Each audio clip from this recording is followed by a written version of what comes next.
Hiya, I'm Jasper, and welcome to your video review for Matrix Resurrections. So as always, I'm going to give you the good, the bad, and the furry. To start off with the furry, there isn't any. Moving on. Well, unless you count like squiddies, I guess. But mecha furries? Yeah, moving on. So, this is a movie starring Keanu Reeves and other people that I'm not going to get into because I feel like it'd be spoilery. So, let's start off with the good.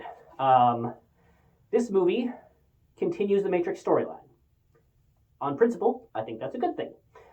It also has some philosophy stuff that I think is integral to the Matrix universe, is having some philosophical musings, if you will.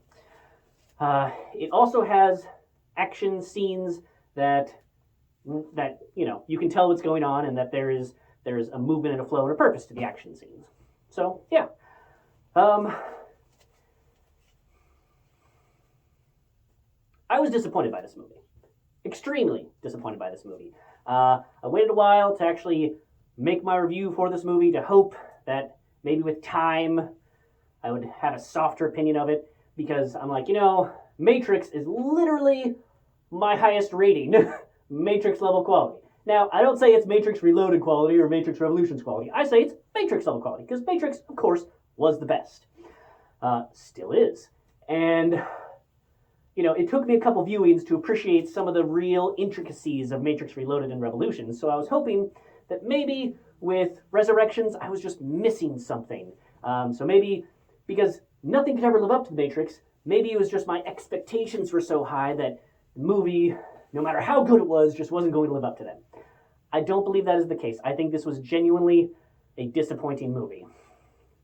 And here's why. Because The Matrix was a revolutionary movie.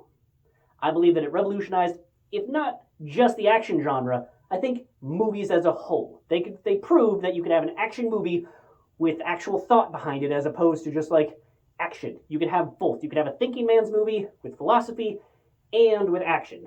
And it revolutionized things. And then in Reloaded and Revolutions, they tried. I'm not saying they succeeded in all aspects.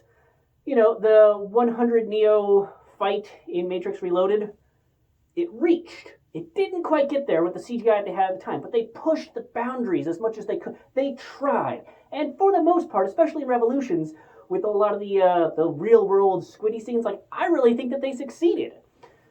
There was nothing new about Matrix Resurrections.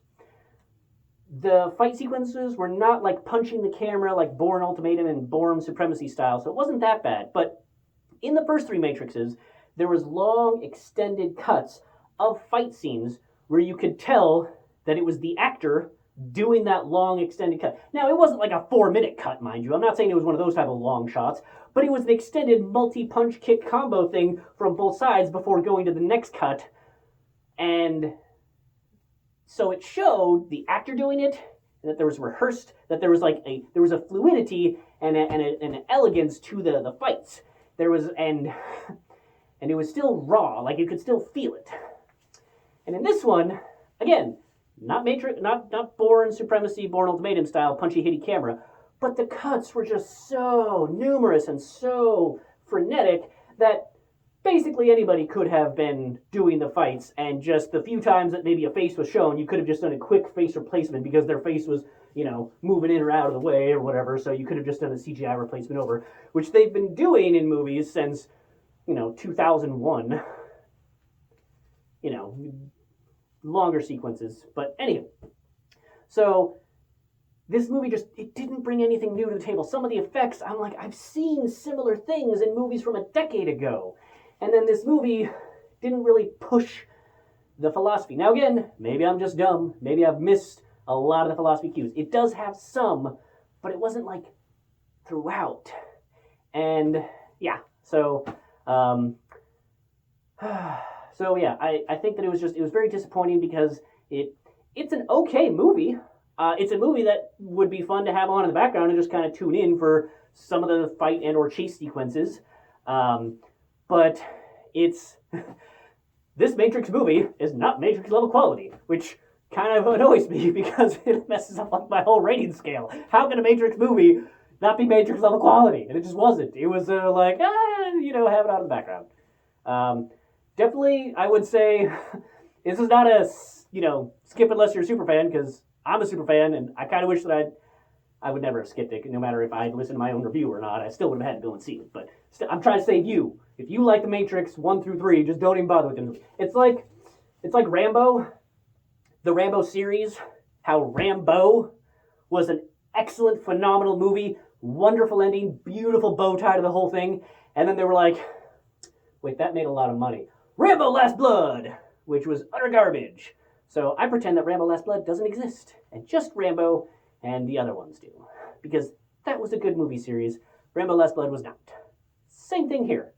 Pretend that The Matrix Resurrections doesn't exist, because whatever you have in your brain is better than whatever they came up with. Okay? So yeah, that's all I have for this one. Thanks for coming. Thanks for watching. Hope to see you at the next one. Bye.